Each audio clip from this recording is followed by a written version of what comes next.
As I am planning to move to China, learning basic Mandarin is a rational choice. After 1 week of learning, I have realized it is definitely not a piece of cake.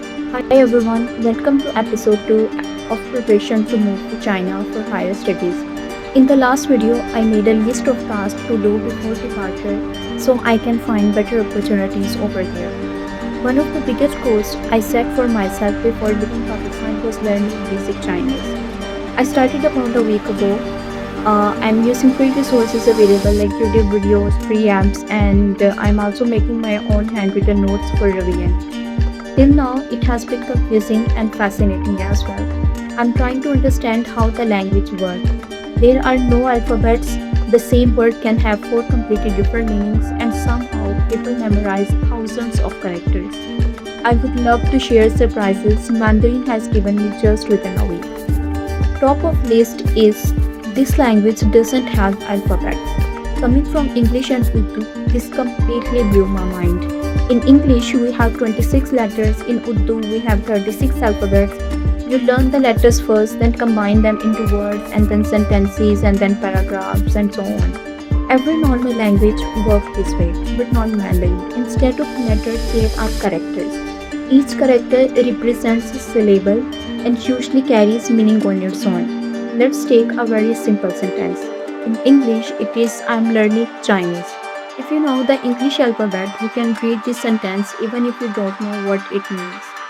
In Urdu, it can be translated to this मैं चीनी जुबान सीख रही हूँ. If you know the Urdu alphabets, you can read it too even if you have never heard this sentence before. Now look at the same sentence in Mandarin. It will be written like this. To read this, you have to recognize each of these characters.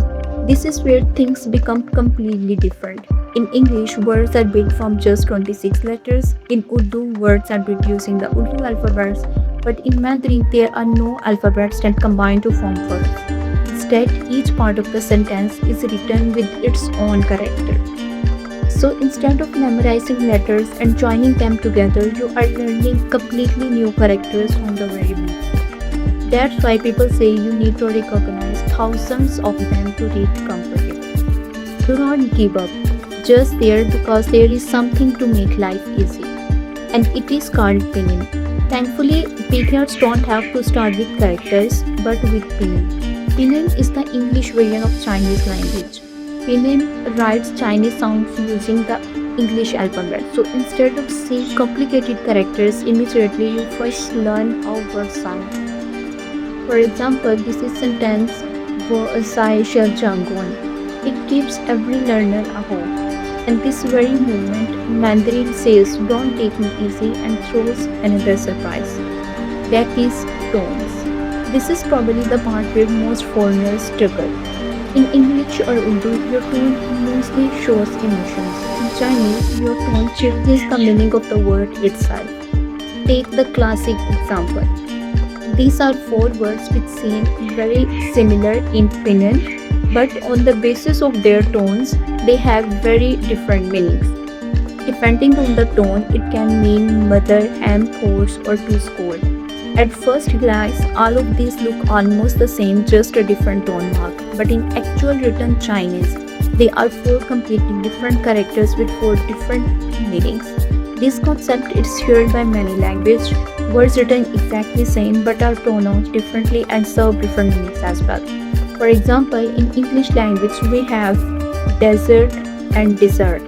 Despite the language you speak, you must understand pronunciation isn't just about sounding good, it's parts of the vocabulary. After tones, we move towards the real Mandarin. That is called Hanzi. Pinyin makes things easy, but Hanzi, it makes you question your learning abilities. This is what Chinese people read and write in everyday life. The words that look almost identical in Pinyin are all written as completely different characters in Hanzi. This makes pronunciation and writing two separate challenges. Pinyin helps you pronounce the language. Hanzi is how the language is actually written. And if you move to China, there will be Hanzi, not Pinyin. Now let's talk about my weekly progress report. Can I read Mandarin? I feel excited every time I recognize a character or understand a simple sentence. Can I understand another speaker? It's 20 20% I understand, but 80% I don't. Can I write? No. Even after practicing so many times, I still forget the shape of characters. Can I speak? Yes, using Pinyin, but my pronunciation might offend a fluent Chinese speaker. 1 week ago, it looks impossible. Today, it looks difficult but possible. Hopefully, within a month or two, it will be easy. I'm going to keep documenting this learning journey alongside my preparation for moving abroad. So, if you're curious about China language learning, I will see you in the next episode.